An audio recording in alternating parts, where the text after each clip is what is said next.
বলছি, না চাইলে না চাও, আমরা কিন্তু টাকা পয়সা কিছু দিতে পারবো না। টাকা তুই দিবে কেন এলো? তো স্বামী দিবে।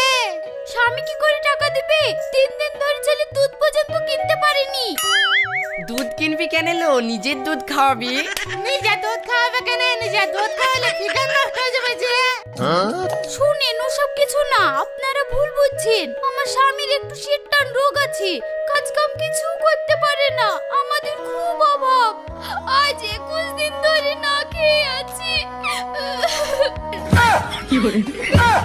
ওই দেখেন মাসি, রোগ দেখেন। তাহলে আপনি বলেন লোকে কাজে নিবে। এটা আবার কি রোগ গো? হঠাৎ করে দেখা হয়ে যাচ্ছে। ও বাবা